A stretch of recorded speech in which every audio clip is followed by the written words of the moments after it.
All right, welcome. My name is Sheree Scott. I am the Member Engagement and Education Coordinator for Partner Colorado Credit Union. I am going to be your host this evening for this presentation. I have the chat open. If you have any questions, feel free to chat in your questions. And then, of course, at the end, I can unmute anybody that might have a question that the whole group would like to hear. Your questions are always wanted and they're beneficial to the whole group. So if there's anything that comes up that you want, definitely get in there and chat, or like I said, at the end, I can open it up so that everyone can speak. So let me go ahead and get started. Tonight's presentation is budget tips and tools. I'll go ahead and actually share my screen so everyone can see my presentation. All right. So this evening, hopefully you'll get all the tips and tools that you need for budgeting. Of course, there might be questions that you have. Again, my information is in the chat. You can look it up and give me a call or send me an email. Again, at the end of the presentation, you're welcome to talk freely and we can figure things out all together. Or even later on, if something comes up, feel free to take down my information and it'll be there on the screen and you're welcome to give me a call at that time. All right, let's get started. Okay, so tonight's agenda, we hope to cover a little bit of just resolutions, right? We're starting the new year, so we want to start off on the right foot, and lots of us have different resolutions, so we'll talk about that. I want to get into your relationship with money. I think that one's huge, right? It really distinguishes who we are and what we're going to do with our budget. And then why budget? You know, why do I have you this evening to talk about budgeting? And we'll talk about that. How should you actually budget? When we get into actually budgeting and setting money aside, we really want to talk about setting goals. That's really the point of budgeting, is so that you can accomplish your goals. So we'll look at goal setting. Then we have some savings. What goes into, once you have those goals, you have to save for those, right? And so let's specifically talk about savings. Ultimately, anytime you discuss your budget, you want to discuss income being greater than your expenses. That's really the golden rule. So we'll look at that. We have saving tips, and then of course I'll conclude for us this evening. So let's go ahead and get started. Apologize. So New Year's resolutions and setting goals. Goal accomplishment can be achieved with a well-planned out year and the foundation of a good budget, which is why I wanted to present this right now at the beginning of the year. We hope to help members start off on the right foot and support them throughout the year. And that really comes from creating a wonderful budget. And so that's what we're going to do today. Your resolutions may include things like building credit, paying off debt, buying a new car or home, sending your kids off to college, or possibly even estate planning. We can help with all of those things. We're here for all financial decisions that you make. So the credit union will spend the year supporting these important goals. And we do that by offering webinars. That's actually what I do. We do both webinars and seminars. We've been doing these webinars via Zoom, as many of you know. But that's what I specialize here at the credit union. That's my job, is that we put on these webinars so that you're supported all year long. All these topics here: building credit, paying off debt, buying a new home, sending your kids off to college, and estate planning, we'll do all that this year. So please look for any webinars. They're all free coming up this year on our online to really support those specific things. However, today we're going to talk about actually getting through goals by building a better budget. So let's begin it. All right. So where do you really get your relationship with money? A lot of you guys probably already know this, but I want to talk about it because it's a huge part of really figuring out what relationship you have with money, and then how you really decide to budget for you and your family. So the very first thing, and many of you probably already know, like I said, is your family, right? Your parents, your grandparents, your aunts and uncles, the people that raised you, really build your relationship with money. Now, your relationship with money could be great. Maybe your parents were really good with money and you got to establish really good habits and you got to see really what money management looks like. So you have great money management habits. But unfortunately, a lot of us, our families, our parents, the people that raise us, don't necessarily have a wonderful relationship with money. And so it really formed our relationship with money. Maybe we have bad spending habits or really don't have a place to go to learn how to manage our money because our family never really taught us that, or really never had that skill set. And so that unfortunately builds your relationship with money. Oftentimes to our friends, right? The people that we surround ourselves with, the people that we start to build our lives with, we look around and we might decide, oh, we're doing something because our friends are doing it, which really leads me into the next one, which is culture and lifestyle. Ultimately, as you budget your money and decide what is important to you to spend money on, comes from the culture that's around us, the culture that you create for yourself, or the lifestyle that you decide is important to you. And so that's important that your relationship with money and the things that you do with your money support that lifestyle.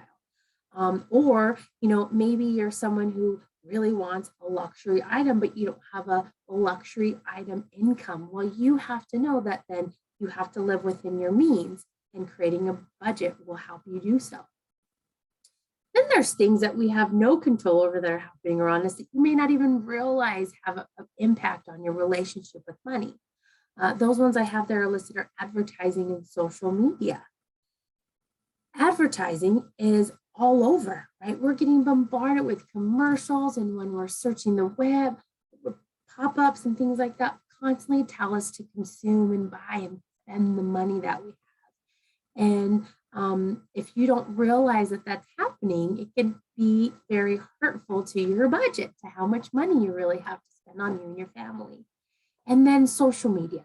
Again, I just looking through my social media, whatever the pages I might be looking through, I get bombarded with advertisements and just looking through that and saying consume, consume.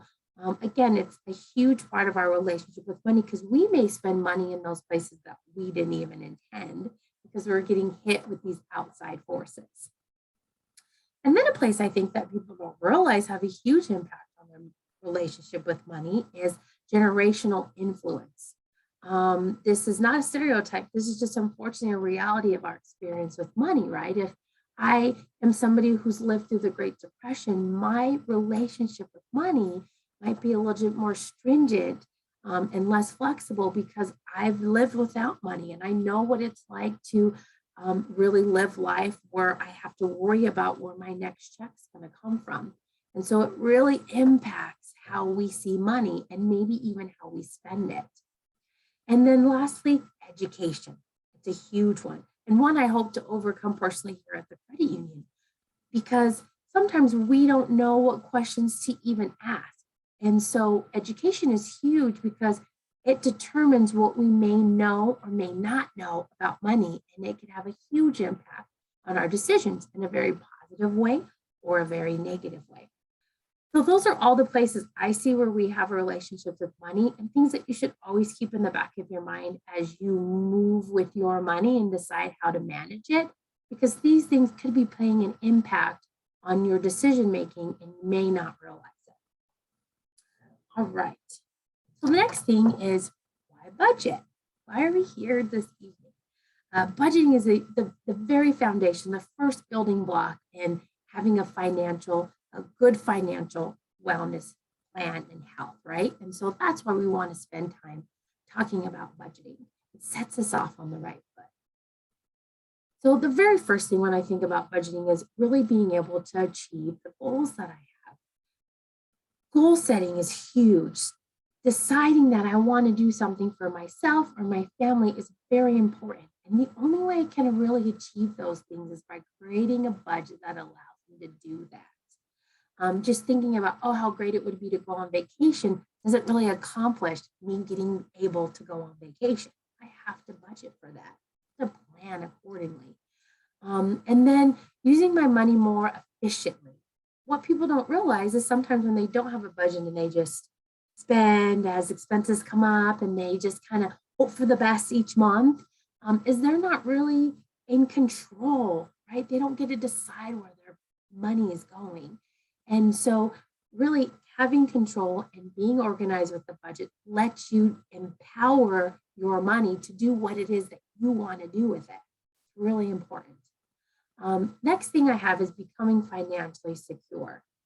That's my goal for any type of financial class that I give, right? Is that you are able to really feel like you're set up to succeed for whatever your financial goal is, right? Maybe it's getting ready to set your kids off to college or just paying those monthly bills on time, possibly getting ready for retirement, whatever it might be, wherever you might be in life, it's important to be financially secure and being able to make decisions. And a budget ultimately really lets you do that. We're going to talk about all kinds of cool stuff, but the only thing that really matters with budget is there's one rule. Your income has to be greater than the expenses that you have, right? The payroll, the money that you make at your job has to be more than the money that you have to send back out for the bills that you have, to feed your family, to put gas in your car. All of those expenses that you have, your income has to support those things.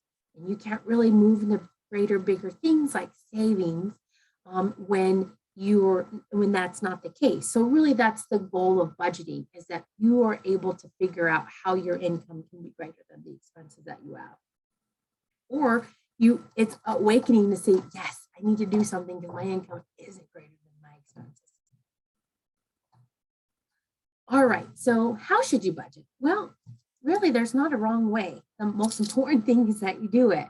And so you always want to do what works best for you and your family. And that means whatever tool is available to you that you think works best. I'm a single mom. I really handle my own household budget for my son and myself. And I have always budgeted with a notebook. I actually have a budget notebook in my purse. I keep it every day. And I've been budgeting that way for over a decade. And so that works for me, just putting pen to paper and really figuring out what my budget is. I don't have it listed here, but there was a time where people budgeted with their register, right? You had a register and then you took that register and you really went and budgeted each month, each week, each paycheck, each expense. So you knew how much money you had left. Well, we've moved far away from that now, right? There's lots of other tools that we can use to help us maintain a good budget.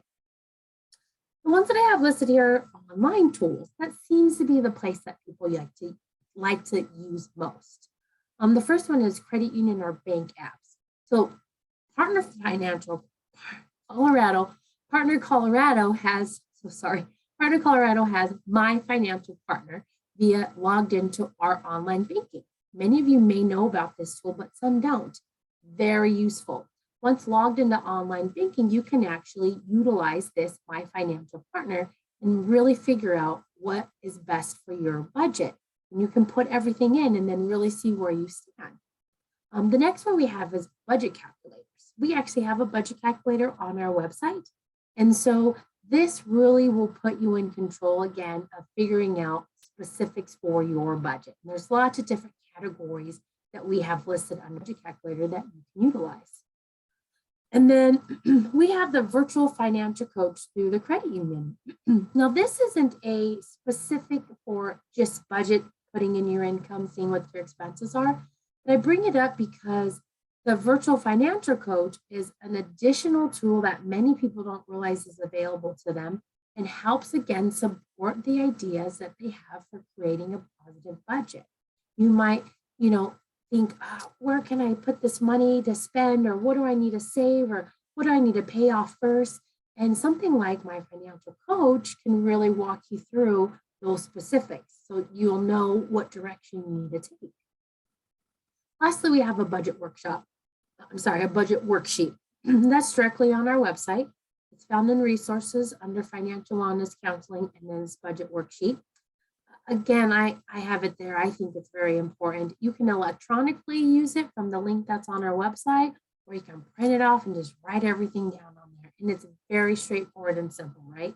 The actual expenses and income are all listed on there, and you put down everything, and then you see what you're really working with, right? positive or negative number.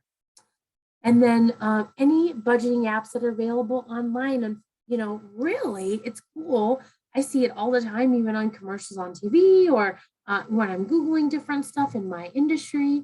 I see budgeting tools available through all types of different kinds of apps, because the whole financial world knows that that's really how you're going to accomplish anything, is by creating and sticking to a well planned out budget. And then lastly, spreadsheets. I've had lots of friends that utilize spreadsheets, specifically like an Excel spreadsheet. You can put in everything that you need, any formulas that you want, whatever is specific to your budget, you can utilize. Again, there's no wrong tool, whatever works best for your family. And honestly, it's whatever works best for you, as long as you're doing something. All right, so setting goals. Whenever we talk about financial anything, we talk about setting goals, and those goals is what in the financial we refer to as SMART. It's an acronym, right? The acronym for SMART goals. So let me go through all the letters in SMART goals. So S being specific. When you make a goal, you should know the what, when, where, and how the goal is going to be accomplished. You should know exactly what it is and how you're going to figure that goal out. So for example, here, I could say my specific goal would be going on vacation with my family to Hawaii. That's a goal, right? It's very specific. And I know where I'm going, and I know who's coming. So that goal helps me make a SMART goal. The next one is M for measurable. How will you actually track your progress? You should be seeing some forward movement. I typically track my progress by putting money into a savings account for that specific goal, so that I can see it grow and I can see how much money is in there, and if I'm going in the right direction, or if I'm running short, or if I need to put more money in there, or if I'm right on target. So you want to be able to measure your goal. Next one is attainable. Any goal that you create for yourself, whether financial or otherwise, should be attainable. It should be something challenging, but not impossible, right? Very realistic for your life. The next one we have is R for relevant. A relevant goal is something that really matters to you, right? Anytime you pick a goal, you're your own motivator. You have to accomplish it. So it should be something that's super relevant to you in your life. Lastly is time. When will you get to the finish line? When will you finish this goal? Everything should be somewhat time, right? If the hope is one day I buy a house, that's a wonderful goal, but you should know how long it's going to take you, right? Is it going to take you 2 years or 5 years? And having some idea is okay, but when you really get down to the nitty gritty and you start saving and you're putting money aside from your paycheck, you should know what the finish line is. Typically, when you set goals, you want to start off with 1 or 2 important goals. That can be short or mid or long-term goals. We're going to take a look at all those different ones now. But typically you want to have something set like that. So let me take a look. So different savings plans to accomplish these goals. So short-term goals are what we would usually accomplish with less than a year time, right? Less than a year is what a short-term goal should look like. This can be used for adding to emergency fund, which I don't talk a ton about emergency fund. We have it in the next slide, but an emergency fund many know about, but I'll tell you now about it, is 3 to 6 months of life expenses. So if something were to happen to you, be it medical or job or something unexpected in life, in the financial world, we recommend that you have an emergency fund. And that's usually, again, 3 to 6 months of living expenses. What it really costs for you to make it every month, what you're paying out, what those expenses look like. So that's a great short-term goal, because it should be something that you put in to right away, that you're able to accumulate, and then maybe you move on from it, right? It should be a savings account that sits there, liquid, available to you when you need it. This can also include fun activities, right? Outings or vacations. So when you get past some of those necessities, some of these short-term goals might turn into something more fun and exciting for your family. An example of a midterm goal should be 1 to 5 years. So midterm goals are something that should take you about 1 to 5 years worth of savings time. Again, any adjustments to your emergency fund will happen in these 1 to 5 years. And then maintaining activity and savings for larger goals. So an example I have here is buying an auto, right? That's something that usually takes a little bit of time, but shouldn't take a decade. So I have it listed as 1 to 5 years. And then long-term goals is probably over 5 years. This is the big stuff. This is the stuff that takes a while that we don't get to reap the benefits until a while passes by. This is usually home ownership, retirement, investments. It could be a number of things that is longer down the road that you might have to save for a longer period of time, usually more than 5 years. All right, so some of the sample goals that I have here, I have short term. Again, that emergency savings account. The target is going to be 1 year. I have that I want to save $1,800 total. And so I need to put aside $150 a month. This is just a sample, an idea, something to think about that you would need to put into your real budget. Then I have midterm goals. So my midterm goal in this instance is repaying debt. That might take up to 3 years. That's what I have here. Total debt being $7,200. Again, I'm just picking a number. Monthly deposit is going to be $200. So I'm going to have to put aside $200 to accomplish this goal in 3 years. Lastly, I have a long term. In this case, I choose retirement fund. I'm thinking it's going to take 30 years. I'll put towards this account. I want to save a total of $126,000, including interest or anything like that. Just a basic so that everyone can see. And then the monthly deposit here would be $350. So total monthly savings for all the goals that I have set for myself are $700. It's just a guesstimate, right? This is just to give you an idea of how you would set aside and decide what individual goals you should have. The other important thing that I really want you to notice on these goals is that I'm doing them all at once.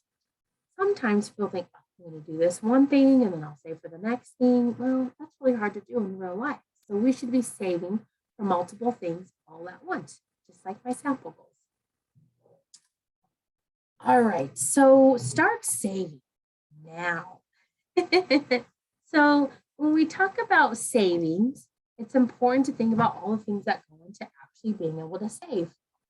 I will tell you, human nature, but better otherwise, we typically spend what we make, meaning as our income rises, so does our expenses, right? We eat out more or buy more coffees or do more vacations or buy a nicer, whatever it is, right? We always kind of live up to that income.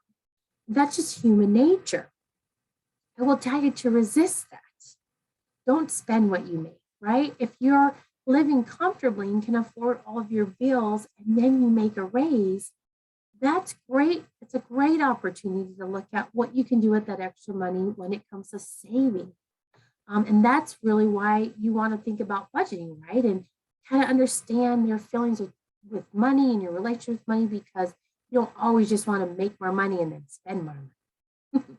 So you want to automate your savings and accounts the best that you can. One of the ways we could do this is just e-statements, right? That's electronic statement. So that's not getting the paper statement, that's being able to easily access it online electronically. I like this because I have easy access to my statement immediately through my online banking. I don't have to be at home by my paper, by my files. I can just access my e-statements. The next one we have is bill pay. Again, this is an automation for your accounts and can really help with savings. So bill pay for me personally, I use bill pay at the credit union just like I do with my checkbook. I sit down and send all of my bills through bill pay as I run through all of my bills. Some people are advanced in bill pay and they have everything set up electronically. Their paycheck comes in, they send things out electronically through bill pay. And this really saves people time and money. Then literally automating the savings that you have. The way that I do this is I have my paycheck. I have a portion of my check come out right from my payroll directly into an account, into a savings account. And so when I first did that, I thought, oh, I really need that money, right? I wanted to have it for bills or for expenses that were coming up.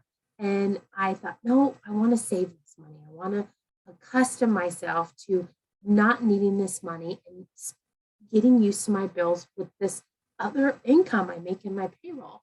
And so that really was difficult, but it was an amazing turnout because now I have this savings account that I do not touch. That money goes in automatically and it's there. It helps me build savings for other things that are important to me.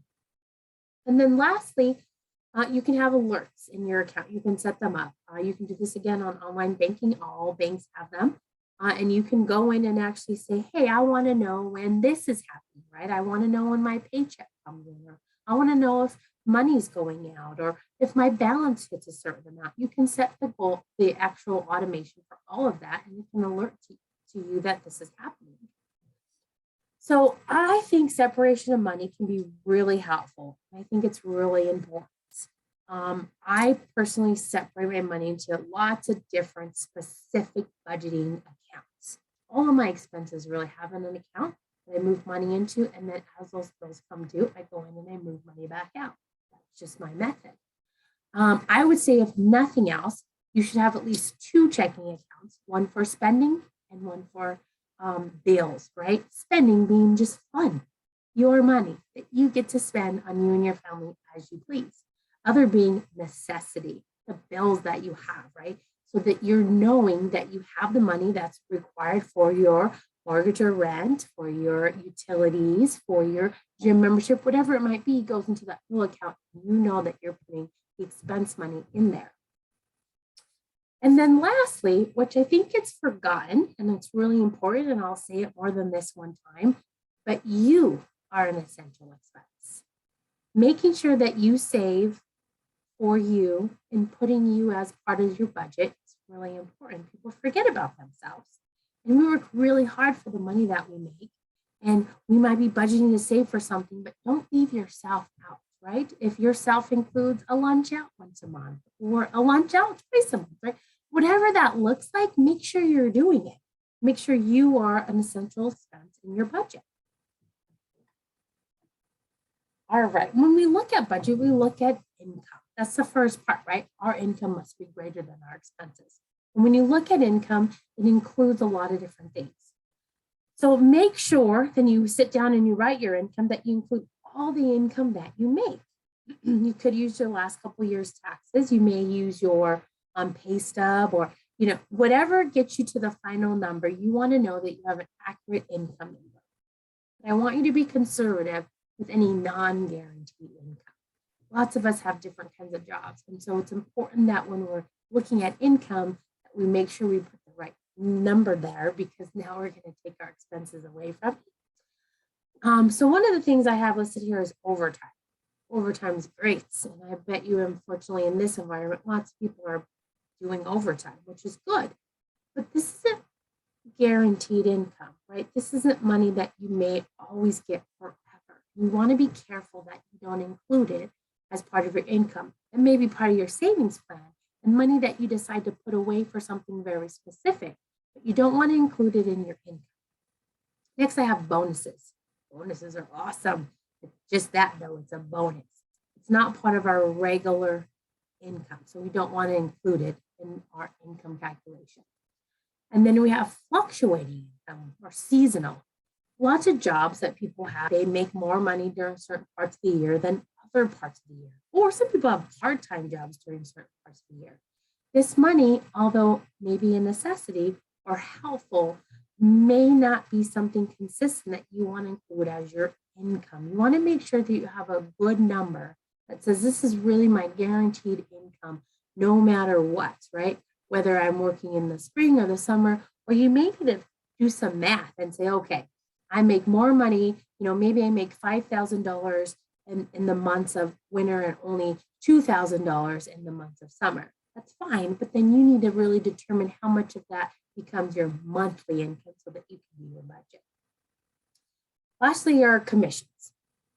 That's just, again, sometimes that's not our base budget. It's just what we can make based on our productivity at work. And if you work that way, that's fine. That may be what your income is. You may work off of commissions, but get a good idea of what your regular income looks like, what your normal production will be, so you can really sit down and decide what your budget is. All right, so expenses. Typically, when we look at expenses, there's 3 types of expenses. We have fixed. Fixed expenses are the same payment amount every month. So when I think of a fixed expense, I often think of like my rent and my mortgage. Those dollar amounts are not going to change. I'm always going to have that amount no matter what. It's usually going to be the exact same dollar amount every month. So that's what you think about expense, right? A fixed one. And then we have periodic. Periodic is a scheduled payment outside of your monthly payment. That's a routine. Periodic could be something like, sometimes insurance companies have periodic payments where you don't pay all at once, but you pay part of it during the year. Taxes sometimes, like home taxes, can be a periodic payment that come up now and again. And so these are things that you have to think about and plan for the whole year.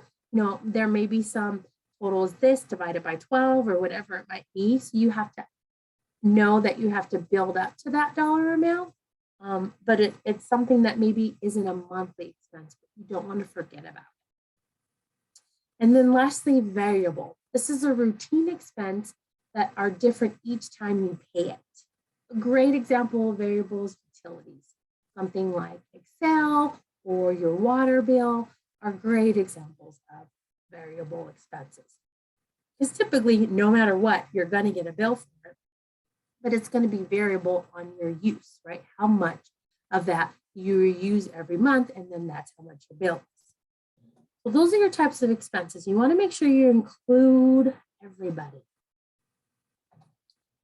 All right, so here comes the final budget requirement, right? So you take your income, we figured out our income, and is that greater than our expenses? So really you take your total income and then you subtract from your total expenses. And then you have a number, right? If that number is negative, you got to make changes. Something's not working out. Does that change mean you're not making enough income or you're spending too much money on something? I don't know. Only you can really see when you do your budget. But that's where you look at maybe making changes.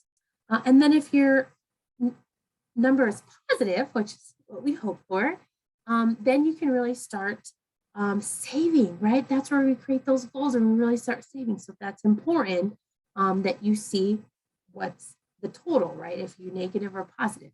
And some of that might be reviewing and looking at your essential spending versus your non-essential spending. So what does that really mean? Essential spending is money that must be spent, right? Those expenses that we have that have to be, we have to spend money on, right? That's our living expenses, okay? That's food, that's the gas that we put in our car, all those things are expensive, the necessities of life. Now we also have non-essential spending. For example, I said food's an essential one, right? It is, we have to eat. But if you choose to eat at home, make dinner, save money from going to the grocery store versus maybe going to the drive-through frequently, spending more money on convenience, that could be a place where you look for, you know, the difference between essential and non-essential spending. Even though food is essential, maybe how you get there is non-essential, and you can save making changes that way. Lastly, again, hopefully it's positive, and then this is where you create new SMART goals, right? You should always be reviewing your budget, looking at your income and your expenses, and then when you get to the end, you should be able to start making goals again. All right, some tips when we look at debt that we accumulate. So debt really has, again, 2 kinds, positive or negative. My train of thought is that negative debt only exists if you can't afford it, right? When we think about debt, sometimes people say, well, credit cards negative debts? They don't have to be, right? If you have a credit card that lets you budget very well and that you pay off every month and that you grow credit with, but isn't causing you stress from having to pay it, it's positive debt that's used in your benefit. An auto loan, right? I have a car, I drive it to work, it gets my family around, I have a loan for that car. I can afford that car, it's in my budget, that's positive debt. Now, where that debt might be negative is I have a luxury vehicle that still gets me to work and gets my family around, but I can't afford the tires and the gas for it and the oil changes, right? That's negative debt. So anything can be positive, negative, but it's really about what you can afford. That's why it's so important to create a budget that works around your lifestyle and your income, because that really starts to determine some of our negative and positive debt. Again, I have here, like with credit cards, don't charge more than you can pay off in full. It's a really, really good rule of thumb, right? If you're accruing debt, which sometimes can be very good for credit, but you're not able to pay it off and then it follows you the next month, that's when things start to really change our budget, right? And then we're having this hardship over just debt, and you don't have to. Just make sure that the debt you're accruing is really something that you can pay off every month. Consolidate debt. Oftentimes when we're already past that point and we need to really move forward, sometimes consolidating and getting that into one place can really help us figure out how to budget correctly and really move forward. I tell people this because I don't think a lot of people know that this is the case. It's really important.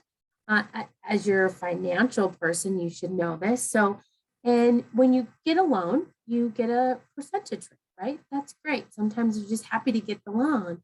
Well, we as humans usually move in a direction that's positive. So our credit improves and our habits improve.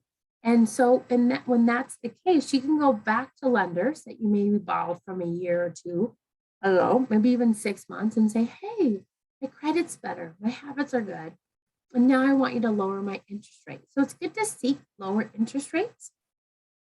A lot of times if we have great credit and we can prove for a great interest rate, we want to go back, right?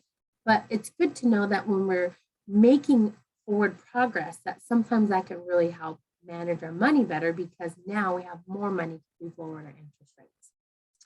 And then review all of your other accounts that you have on a pretty regular basis. These things can really help you save money somewhere. So first place I have is like utility bill, right? We talked about that being an expense. And I know that the utility bill company has options for you. I personally, again, just speaking from my own decision making, I actually, because Excel was when I was young and it would fluctuate and like, sometimes I wouldn't have enough money. And then the summer I'd be like, oh, I'm living my best life because I'm not using my heat. And my bill would be really low. And then it would jump up. And I'm like, oh, I can't handle this fluctuation. So I started putting money into an account each month so that I always had enough, no matter whether my bill was high or low. So I accounted for, this is the whole, usually what I spend in a year's time divided by 12. And then that's what I started saving every month. But sometimes the utility bill company has options for you. And then your insurance deductions, another place that you don't think about that you might choose in the very beginning that could either help you save money somewhere down the line or make sure that you have money when things happen. And then lastly, I would suggest your subscriptions. So a lot of us many years ago got wise and have these smart TVs and all these subscriptions that go with them, right? Our Hulu's, our Netflix, whatever those things may be. And that's an amazing way to save money because it's so much cheaper than, let's say, traditional cable. However, a lot of these overlap, right? They do the same thing. You might be able to find the same shows on some of them. And so make sure that you're really paying for what you need, right? If you have 10 subscriptions and you only look at 3, maybe you should get rid of the other 7. Another place that you could be saving money.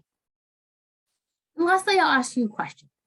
Is the interest rate you're paying on your credit card more than the interest rate you're receiving on your savings account?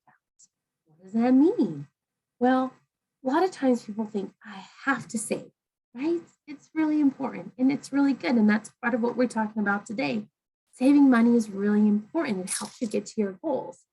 The problem is if you have a lot of debt and you're busy saving money and also paying interest on that debt, it may be worth reviewing, right? It may be time to say, let me spend 6 months paying this debt down and opening up some of my income so that I can save for something that matters. So it's really very specific to everyone's financial story. It's hard to look without knowing, but I want to make sure I say out loud that it's good for you to review those things because sometimes they get overlooked and then we're rushing to save money and we have $5,000 in a savings account, but we're paying off this $5,000 credit card, with a 10% interest rate. So it's really important to make sure that you look at those things.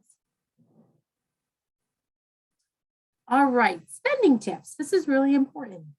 Anytime you spend money, it's really a choice, right? And so anytime you do that, you want to assess why you're spending that money. The first one I have is, do I really need it? At the top there, you'll see I have a picture of a woman. She's at a coffee shop getting probably her daily coffee. And this is an easy one. And unfortunately, it's one that in the financial world, we do tend to latch onto.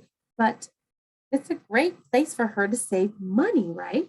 Does it make sense for her to spend $8 a day on a coffee that she could be saving that money and making coffee at home?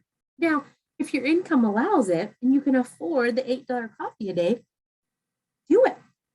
But if this is a place that maybe you could be thinking, I don't really need this, and I could be using this money for a whole list of other things, it's a great place to look at and review and see if maybe that makes sense. Second picture I have there is the clearance, right? Up to 70%. The second question is, do I need it now? Oftentimes, again, just like we looked at earlier in the presentation, we're bombarded with this advertisement. We think, oh, I could be saving money. This thing's on clearance. It says I'll save 70% off. The truth is, you would probably save more money not spending anything at all, right? Walking away with all the money you came with and not saving on the clearance item. You have to think about when you're buying something like, do I need this right now? Is it just bombarding me with this this thought process, or is it something I really would benefit from? And then lastly, what would happen if I didn't have it? My picture down below is hello vacation, right? Because for me personally, anything that I sacrifice in my expenses, anything that I'm willing to not have right now, usually means a vacation for my family and I. That's usually my SMART goal. And so anything that I think about anytime I save money is money that I have to put aside for savings in my vacation fund. So that's why I have that picture there. All right, so in conclusion, I want you to stay motivated. Having a budget is not something, unfortunately, you get to do once a year, even once a month. It's usually something that you have to do every week or at least every time you get paid. It's a very consistent thing. And so you want to stay motivated and keep moving forward and getting that budget done because it's so important to setting you up for success all year long. Stay organized, having all your bills together, knowing what gets paid when, all of those things are really important and a very big part of making sure your budget is what it's supposed to be. Prioritize your lifestyle and goals. So make sure that the things that you're budgeting for, again, are your SMART goals, things that matter to you, things that you want out of life, right? Now I said earlier about like a luxury car. If that's something you really want and that would make you really happy, make sure then that you figure out how to get it to be part of your budget. How do you really afford that item? Oh, sorry, moved it too fast. Understand your limitations. The truth is, we all can't have everything we want, unfortunately. So there are limitations, whether it be in our income or our goal setting, just understand that you have those. Expect setbacks. This is called life, unfortunately, and I don't want it to be a thing that you throw your hands up, right? Anytime things happen unexpectedly in life, sometimes when people budget really well, they say, well, I tried. Not going to work. I can't do it. But the thing about budgeting is that's what we actually budget for. We are ready for unexpected setbacks. So it's important to know that those things will happen and that's okay. You just keep moving forward. Be realistic. Really have patience with yourself, right? Success doesn't happen overnight, but over time. So if you're just starting and it's really difficult to not get your coffee or, get the things that you want, that's okay. You just have to get used to that being part of, I have a bigger goal, things that matter to me more, and know that that's what you're working towards. Reward yourself along the way, just like I talked about. You being an essential expense really, really matters, and it's important. And then review budget as necessary, right? Again, unfortunately, creating a budget and following your budget isn't something you get to do just once a year and you call it good. It's unfortunately something that you usually have to do every week, every paycheck, often. I do it a couple times a week sometimes, and it really lets you stay organized and involved and engaged in your money, empowered to do what it is that you want to. All right, so let me, I have questions for you back here, but we'll obviously wait till we get to the end. Here is all my information. Again, my name is Cherie Scott. I'm the Member Engagement and Education Coordinator. There's my direct line. If you called into the credit union, that number, you would get me directly. And then that's my email. As I said before, we are doing tons of stuff all year long and hope that we can support all your financial decisions. Upcoming webinars that we have tax efficient investment strategies with our very own Larry Nazarenas. That's going to be next Thursday, Friday the 24th. We're having 2 presentations of that, both at 10 a.m. and 6 p.m. And then we have reading and understanding your credit report. Dusty with GreenPath will actually present that. That's going to be Tuesday, March 8th. We only have 1 presentation of that, and that's from 6 to 7. All right, so let me stop sharing my screen here and see if we have anything for any questions in the chat. Says thanks for your helpful reminders. Very good. I hope it was helpful. Again, if you need anything at all, please feel free to call me or email me. I'm going to allow, let's see here. Won't let me. I was going to just allow everybody to talk, but it's saying there are some older versions of Zoom and it won't let me. I apologize. Does anybody have any questions that the group might benefit from? Anything that maybe I didn't cover that you were hoping you would get out of today? I would love to be able to assist in any way possible. For all of you that attended, I am here at the credit union and I can absolutely answer any questions at any time. Let's say even 2 months down the road, you decide, hey, I really need this information. Feel free to call me. I'm here to help. And then it says, will the recording be made available for later viewing? Absolutely. So actually 2 ways you'll actually be able to access this recording. We're going to send all the participants an email that will have the recording as part of that email so they can look at it anytime they want to and they can review it. And then we actually have an on-demand library via our online, actually on our website. So you don't have to be logged into online, but just on our website, you can go and we have all of our today's recording and then any past recordings and any future recordings will list there on our website for those that want to see as a resource and can watch it anytime that they need to. Let's see here. And then if you are saving for several different reasons, is it better to set up several savings accounts or just have one? That's a really good question. My recommendation personally is I like to have separate accounts. Having those individual accounts really function better for me. I actually have all my accounts named for what they're meant for.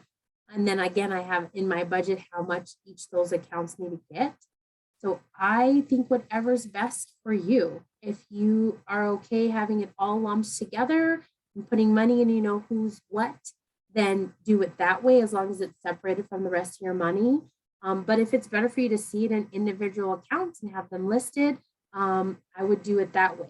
So whatever really is best for you, I recommend.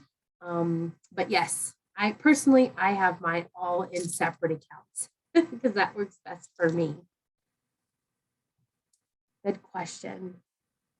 All right, I think that's everybody that had any kind of question. I am going to go ahead and stop the recording.